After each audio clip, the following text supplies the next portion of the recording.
अभी जो हम लोग का टॉपिक चल रहा है वो चल रहा है ASP.NET कोर MVC।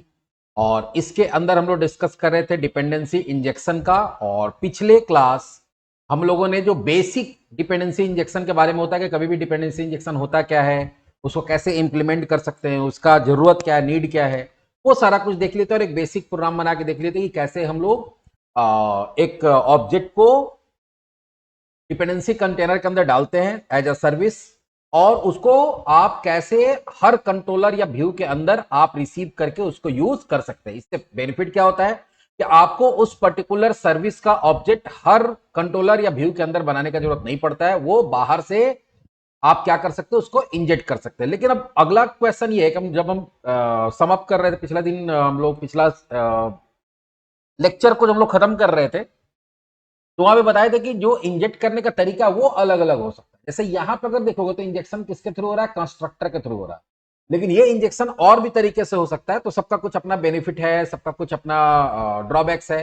ज्यादातर कंस्ट्रक्टर ही यूज होता है, लेकिन अगर आपको कुछ ऑप्शंस दिया गया है तो उसका नॉलेज आपके पास होना चाहिए, क्योंकि इंटरव्यूज अगर पूछ दिया जाता है कि how can we inject object in a controller या फिर व्यू, तो वहां पे तुम बता सकते हो कि we can inject controller, sorry, we can inject object into the controller using constructor, property and method. So there are three ways to inject our object into the controller.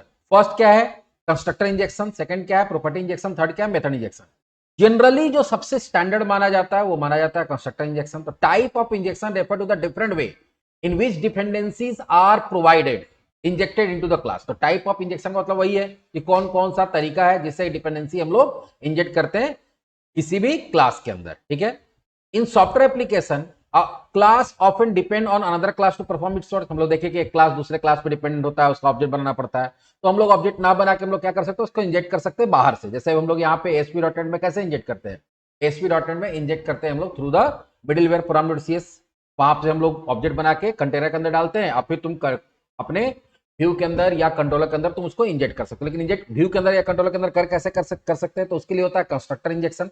तो ये अगर तुम कंट्रोलर के अंदर करते हो तो कंस्ट्रक्शन इंजेक्शन तुमको यूज करना पड़ेगा, प्रॉपर्टी इंजेक्शन यूज करना पड़ेगा, मेथड, क्योंकि ये सब तुम्हारा यहां बनता है। लेकिन अगर व्यू के अंदर करना तो वहां एक ही तरीका @inject नाम का जो हमारा डायरेक्टिव है उसके थ्रू करते हैं। ये सारा कुछ किस पे एप्लीकेबल होता है, सिर्फ तुम्हारा कंट्रोलर पे एप्लीकेबल होता है। तो ये ध्यान रहे, ये जो भी चीज हम बता रहे हैं ये सिर्फ और सिर्फ कंट्रोलर में होगा, व्यू के अंदर नहीं होगा। कंस्ट्रक्टर इंजेक्शन ऑलरेडी पढ़े हम लोग। कंस्ट्रक्टर इंजेक्शन क्या है, is a type of injection in which dependency are provided to the class through its constructor.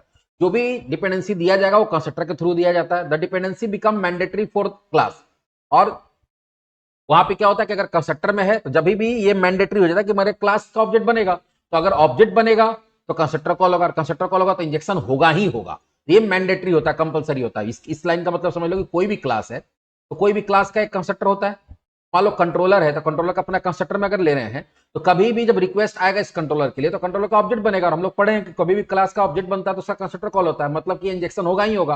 क्योंकि अगर ये कंट्रोलर यूज होगा तो इसका ऑब्जेक्ट बनेगा, और ऑब्जेक्ट बनेगा तो इसका कंस्ट्रक्टर कॉल होगा ही होगा। तो ये कंपलसरी हो जाता है, मैंडेटरी हो जाता है। ये काम कैसे करता है, dependency is passed when the object is created. जब ऑब्जेक्ट बनेगा तब वहां से पास होगा, क्योंकि कंस्ट्रक्टर के थ्रू आता है। Object can not exist without the dependency. बिना डिपेंडेंसी का आपका ऑब्जेक्ट एग्जिस्ट कर ही नहीं सकता। क्यों? क्योंकि अगर आपका ऑब्जेक्ट है तो उसका कंस्ट्रक्टर कॉल हुआ होगा, और कंस्ट्रक्टर कॉल हुआ होगा तो उसके अंदर डिपेंडेंसी होगा ही होगा। ये तुम्हारा क्लियर लिखा हुआ है कि जो तुम्हारा डिपेंडेंसी है वो बिना ऑब्जेक्ट बनाए नहीं हो सकता। Most commonly used in ASP.NET core. और इस तरह का जो कंस्ट्रक्टर डिपेंडेंसी है ज्यादातर, क्योंकि देखो डिपेंडेंसी इंजेक्शन अलग अलग जगह भी यूज होता है, बाकी तरह के एप्लीकेशन में यूज होता है, लेकिन ये तुम्हारा ASP.NET कोर के अंदर सबसे ज्यादा कॉमन यही माना जाता है। तुम्हारा प्रॉपर्टी वाला भी होता है, तुम्हारा मेथड वाला भी होता है, लेकिन सबसे कॉमन यही है, ज्यादातर लोग यही यूज करता है। एडवांटेज क्या है, डिपेंडेंसी इज ऑलवेज अवेलेबल, हमेशा अवेलेबल होगा, क्योंकि ऑब्जेक्ट है तो कंस्ट्रक्टर कॉल होगा, कंस्ट्रक्टर कॉल है तो हमेशा अवेलेबल होगा। नो नल रेफरेंस प्रॉब्लम। यहाँ पे नल वाला कैसा नहीं हो सकता कि तुम्हारा इंजेक्ट हो ही ना और तुम्हारे ऑब्जेक्ट के अंदर क्या रहे, नल आ जाए, ऐसा नहीं हो सकता है। इजी यूनिट टेस्टिंग, टेस्टिंग वगैरह में भी इजी होता है। Follow solid principle. देखो कंस्ट्रक्टर वाला जो है सॉलिड प्रिंसिपल में जनरली इसी तरह से कंस्ट्रक्टर के थ्रू इंजेक्ट किया जाता है। डिसएडवांटेज क्या है, constructor become large if many dependencies are use. अगर 3 4 5 डिपेंडेंसी यूज हो रहा है तो वहां पे आपका कंस्ट्रक्टर क्या होता है, काफी बड़ा हो जाता है। जैसे कि एग्जांपल हम आज ही बैच में कुछ पढ़ा रहे थे, तो वहां पे कंस्ट्रक्टर बना था काफी बड़ा, दिखाते हैं तुम लोग।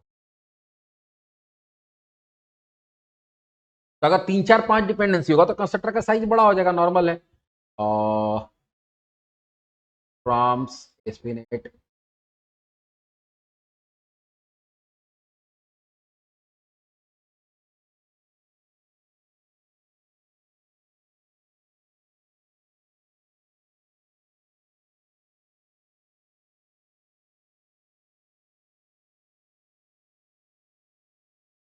हाँ, यहाँ पे जाते हैं कंट्रोलर के अंदर।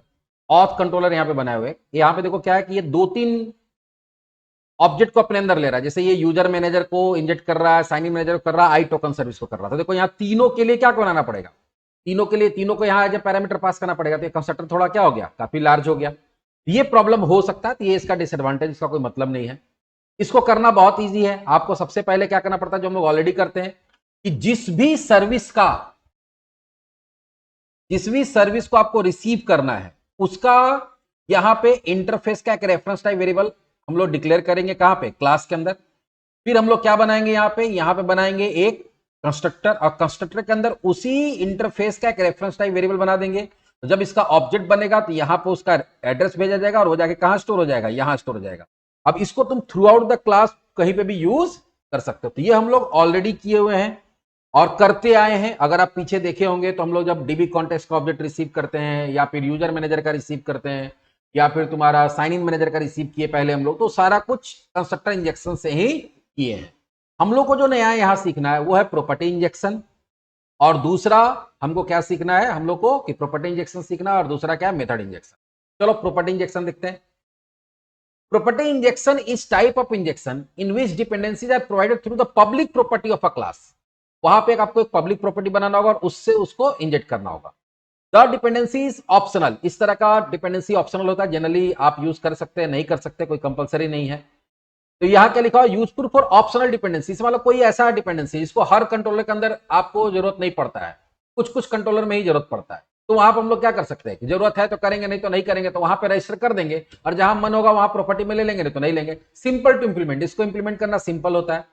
यहां पे डिसएडवांटेज क्या है, डिपेंडेंसी में भी नल। अब इसमें क्या है कि वहां पे था कि गारंटी है कि आपका क्लास का ऑब्जेक्ट बनेगा तो कंस्ट्रक्टर कॉल होगा तो आपके पास वो ऑब्जेक्ट इंजेक्ट हो ही जाएगा। यहां पे वो ऑब्जेक्ट इंजेक्ट होगा कि नहीं होगा वो कोई गारंटी नहीं। तो अगर ऑब्जेक्ट इंजेक्ट नहीं होता है तो जो रेफरेंस टाइप वेरिएबल बनाए हैं या जो प्रॉपर्टी बनाया उसमें नल हो सकता है। इसलिए लिखा हुआ नो गारंटी प्रॉपर्टी सेट, कोई गारंटी नहीं है।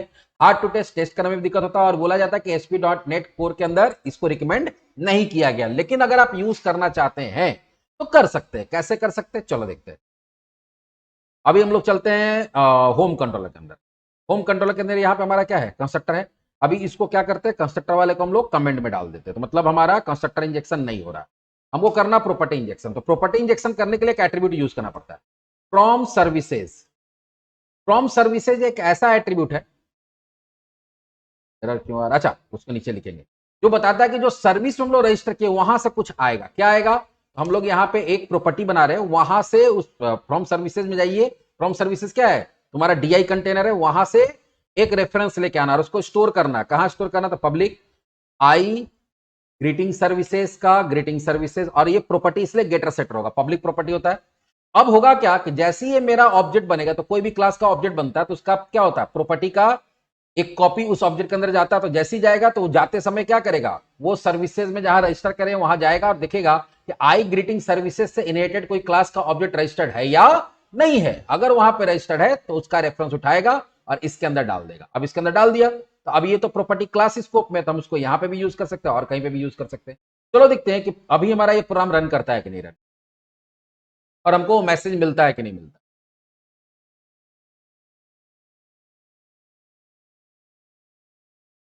देखो, hi this message is from DI, काम कर रहा है। इसका मतलब कि जैसे हमारा कंस्ट्रक्टर इंजेक्शन में काम करता था यहां भी कर रहा। बस डिफरेंस क्या है, डिफरेंस यही है कि आपको यहां पे क्या करना पड़ता है, आपको यहां पे एक प्रॉपर्टी बनाना पड़ता है पब्लिक, और ऊपर में क्या करना पड़ता है, फ्रॉम सर्विसेज लिखना पड़ता है। यही डिफरेंस। इस तरह से हम लोग क्या कर सकते हैं कि कंस्ट्रक्टर के थ्रू किए, ये हम लोग प्रॉपर्टी के थ्रू भी कर सकते हैं। मान लो इसी तरह से अगर तुमको DB कॉन्टेक्स्ट का करना है तो तुम यहां कर सकते हो।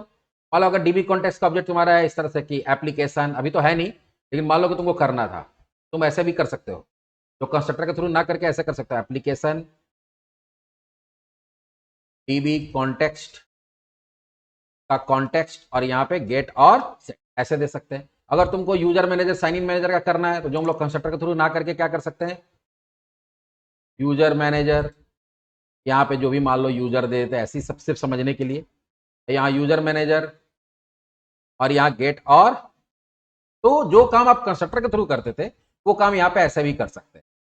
ये हो गया हमारा कंस्ट्रक्टर के थ्रू कैसे, सॉरी प्रॉपर्टी के थ्रू कैसे होता है। अब तीसरा जो तरीका है वो है मेथड के थ्रू, मेथड इंजेक्शन बोलते हैं। Method injection is a type of injection in which dependencies are passed as a parameter to the method. अब इसमें देखो क्या है कि जो तुम्हारा कंस्ट्रक्टर था या तुम्हारा प्रॉपर्टी था वो क्या है कि तुम्हारा वो जो इंजेक्शन होगा वो पूरे क्लास में किसी भी एक्शन मेथड में उस पर्टिकुलर ऑब्जेक्ट को आप यूज कर सकते हैं, क्योंकि वहां पे कंस्ट्रक्टर में भी क्या था, कंस्ट्रक्टर से जब इंजेक्ट करते थे तो वो जाके स्टोर कहां होता था, क्लास स्कोप में एक वेरिएबल डिक्लेयर होता था, वहां स्टोर हो जाता था। अगर हम लोग प्रॉपर्टी इंजेक्शन करें तो प्रॉपर्टी इंजेक्शन में भी वो कहां स्टोर होता था, तुम्हारा प्रॉपर्टी के अंदर, प्रॉपर्टी कहां, पूरा क्लास स्कोप में डिक्लेयर है तो पूरे क्लास में कहीं भी यूज हो सकता है। लेकिन मान लो कि कोई इंजेक्शन तुमको करना है लेकिन वो टेम्पररी करना है, टेम्पररी मतलब किसी सिर्फ मेथड के लिए, पूरे क्लास के लिए नहीं करना है, वो एक बार इंजेक्ट हो जाए मेथड के अंदर यूज है उसके बाद हमको उससे मतलब नहीं है, तो वहां पर हम लोग मेथड इंजेक्शन कर सकते हैं, सिर्फ एक पर्टिकुलर मेथड या कोई एक्शन मेथड के अंदर आप उसको अप्लाई करना चाहते हो। तो method injection is a type of injection in which dependency are pass as a parameter to the method, वहां एज अ पैरामीटर पास करेंगे।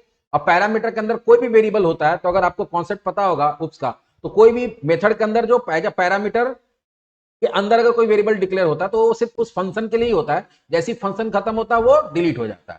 तो यहाँ इसलिए लिखा हुआ कि dependency used only when the method is called, ये मेथड कॉल होगा तभी डिपेंडेंसी होगा और मेथड तक ही रहेगा, मेथड खत्म वो डिपेंडेंसी खत्म। तो यहाँ पे लिखा हुआ डिपेंडेंसी यूज्ड व्हेन रिक्वायर्ड, ये पहले से नहीं रहेगा, जब जरूरत होगा तब, जब मेथड कॉल होगा तब वो काम करेगा। No need to store dependency as a class member, उसमें क्या होता है क्लास के मेंबर के फॉर्म में उसको स्टोर करने की जरूरत नहीं पड़ता, वो सिर्फ और सिर्फ एक पर्टिकुलर मेथड कॉल के लिए ही होता है। डिसएडवांटेज क्या, not visible at the class level, क्योंकि ये सिर्फ मेथड के अंदर रहेगा तो सिर्फ उसी मेथड के अंदर यूज होगा। लेस रीडेबल, क्योंकि लेस रीडेबल का मतलब क्या हो गया, वो उसका स्कोप बहुत लिमिटेड है, तो बहुत लिमिटेड जगह ही उसको यूज किया जा सकता है, रीड किया जाता है। और rarely use in real project, तो देखो बार बार बताया गया कि चाहे वो प्रॉपर्टी वाला है वहां पे प्रॉब्लम क्या है कि उसमें नल आ सकता है, ठीक है, वो इनिशियलाइज नहीं हो सकता है। दूसरा है कि ये वाला है तो ये भी सिर्फ एक मेथड के लिए होता है, इसलिए ये दोनों का यूज रियल लाइफ प्रोजेक्ट्स में बहुत कम होता है। लेकिन इंटरव्यू पॉइंट ऑफ व्यू से या फिर एग्जामिनेशन पॉइंट ऑफ व्यू से आपको पता होना चाहिए कि तीन तरीके से हम लोग इंजेक्शन करते हैं। अब इसको कैसे करते हैं, चलिए तब हम लोग इसको भी हटा देते हैं, या इसको भी हम डाल देते हैं कमेंट में, इसको भी हम लोग डाल दिए कमेंट के अंदर। अब आपको इसके अंदर डिपेंडेंसी इंजेक्शन करना, तो यहां पे भी एट्रीब्यूट देना पड़ेगा फ्रॉम सर्विसेज, और यहां पे फिर देना पड़ेगा आई ग्रीटिंग सर्विसेज का ग्रीटिंग सर्विसेज। अब क्या होगा, ये जो हमारा ग्रीटिंग सर्विस है ये जब फंक्शन कॉल होगा तब वो बनेगा, फंक्शन कॉल होगा और जैसे ही फंक्शन का काम खत्म होगा ये डिलीट हो जाएगा।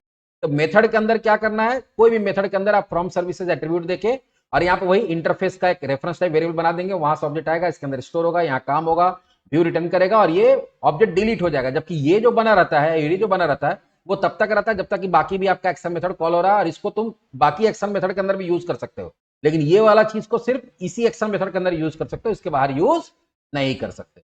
चलो एक बार फिर से रन करा के देखते हैं कि मेरा काम हो रहा है कि नहीं। देखो काम हुआ, काम तो हो ही रहा है, चाहे तुम कंस्ट्रक्टर के थ्रू करो, चाहे प्रॉपर्टी के थ्रू करो, ठीक है, या फिर तुम यहां पे लिख भी देते हैं कमेंट में, इसको हम पुश कर देंगे ताकि आप लोगों को पता चलेगा। यहां पे ये हो गया कंस्ट्रक्टर इंजेक्शन, यहां पे था प्रॉपर्टी इंजेक्शन,